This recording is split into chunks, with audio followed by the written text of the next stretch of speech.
une question qui peut être vraiment pertinente à se poser, c'est si c'est aussi cool finalement de vivre ce leadership authentique, qu'est-ce qui nous empêche quelque part d'y aller? Quels sont les principaux obstacles? Et là, en réalité, si on faisait la liste exhaustive, la vidéo serait infinie parce que voilà, on peut trouver mille et une raisons de ne pas vivre pleinement son vrai pouvoir. Et du coup, moi, ce que j'ai envie de faire ici, c'est de proposer quelques questions qui invitent à réfléchir sur ces obstacles. Et la première question qui est assez fondamentale et qui est de dire, mais qui souhaite vraiment que l'on incarne notre leadership authentique? Il y a plein de gens qui souhaitent qu'on soit heureux, qu'on ait du succès.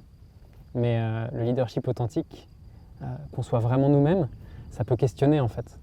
Parce que chacun peut avoir certaines projections sur qu'est-ce que c'est un Ramin qui a du succès, qu'est-ce que c'est un Ramin qui est heureux. Et donc, quelque part, les gens vont avoir des attentes sur nous et on va les vivre potentiellement comme certaines injonctions qui ne seront pas forcément faciles de gérer, de prendre du recul et de savoir en fait, qu'est-ce qu'on est vraiment censé faire aujourd'hui dans le monde. Ouais, on a envie d'être aimé, d'être populaire, donc c'est ça. Incarner un leadership pour être impopulaire, c'est pas forcément si attirant que ça, quoi. C'est ça, exactement. Et suivre ce leadership authentique, ça peut aller être vers une forme de popularité, mais ça peut aussi à un moment donné aller contre les attentes des gens autour de nous et éventuellement même nos préjugés, nos valeurs, nos principes, et comment on est capable justement de suivre ce chemin-là. Et ce qu'on va ce qu'on va présenter aux spectateurs, ça va être à travers cette formation, de pouvoir petit à petit se sortir ou mettre en lumière certains conditionnements, certains formatages liés au passé, de pouvoir ensuite décupler, on va dire, le potentiel que la personne a dans le présent et sortir aussi de tout ce qui va être de l'ordre de peur, de projection par rapport au futur. Et une fois qu'on a balayé un petit peu tout ce spectre de possibles, le leadership authentique finalement a beaucoup plus de chances de pouvoir émerger, à la fois dans la vie de l'individu, mais aussi dans son entourage, et donc changer pleinement sa réalité au quotidien. Oui, pour reprendre un peu ce que tu viens de dire, c'est clair que y a une sorte de promesse de paradis, de liberté, de bonheur et d'atteindre son plein potentiel et sa pleine puissance quand on s'engage sur ce chemin de faire émerger son leadership authentique. Et voilà, ça me paraissait intéressant aussi que dès le départ, on mette la lumière sur à quel point c'est une galère et en fait à quel point il y a des obstacles qui sont importants et des obstacles qu'on ne s'imagine pas forcément de quelle nature ils sont et ce qui va se présenter au juste. Et en fait, quand les personnes se lancent dans un projet de création, habituellement, les premiers obstacles qu'ils voient sont plutôt des obstacles administratifs et techniques. Moi, très souvent, je vois des personnes venir ici à l'éco-village de Pourgues et qui sont très inspirées par ce qu'on est en train de faire et ils disent « Ah oui, j'aimerais bien entreprendre la même chose ». Et les toutes premières questions qu'ils se posent et donc qu'ils me posent sont « Ah oui, alors quelle structure juridique vous avez adoptée comment est-ce que vous avez fait un business plan pertinent et un rétro-planning comment est-ce que vous avez découvert votre raison d'être ?» Tout ce genre de choses, quoi. Comme si un tel projet était une succession en fait, de tâches, de missions à accomplir et une fois qu'on aura fait tout ça, on aura un éco-village. Et c'est là que ce genre de questions, alors moi à chaque fois ça m'agace un peu pour être vraiment honnête parce que finalement derrière cet agacement il y a de l'inquiétude, je me dis mais attends mais cette personne elle n'est pas du tout en train de voir en face on va dire ce qui est le plus important, le plus prioritaire et le plus fondamental à regarder ici et maintenant. Qui ne sont pas des obstacles extérieurs, mais résolument psychologiques, humains et intérieurs. Et c'est tout à fait normal et même sain d'être terrifié et d'avoir des peurs très profondes qui surgissent quand on s'imagine s'engager dans un nouveau projet.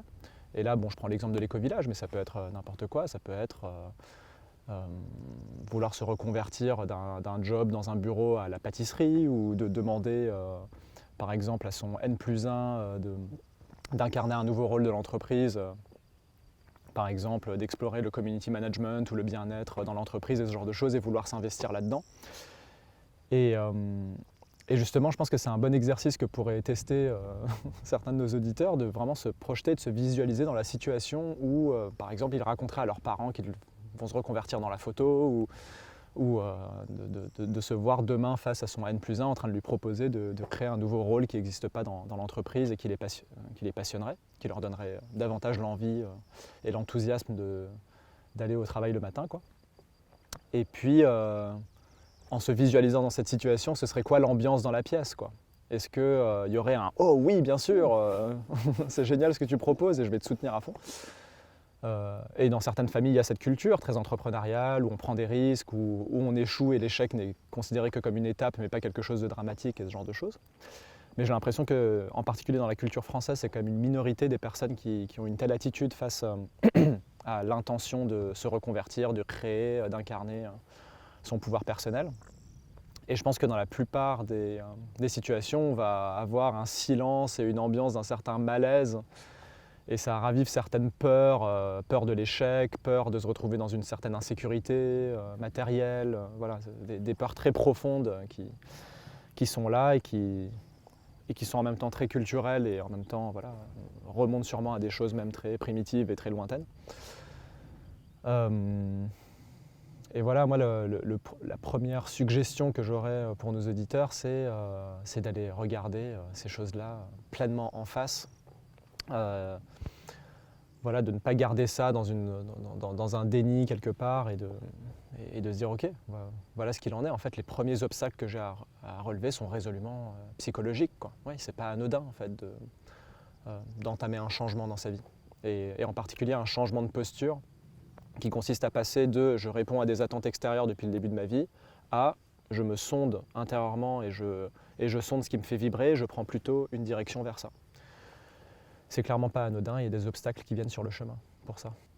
Ça me parle énormément ce que tu dis et dans mon travail d'accompagnant en fait, notamment d'entreprise, justement je travaille de temps en temps avec des individus et notamment des gens en position de responsabilité, des collectifs et puis de temps en temps directement sur le fonctionnement, l'organisation. Et je me suis rendu compte qu'en fait c'est un peu comme des vases communicants, c'est-à-dire que fondamentalement si l'individu change, eh bien ça va avoir un fort impact sur le collectif et potentiellement sur l'organisation.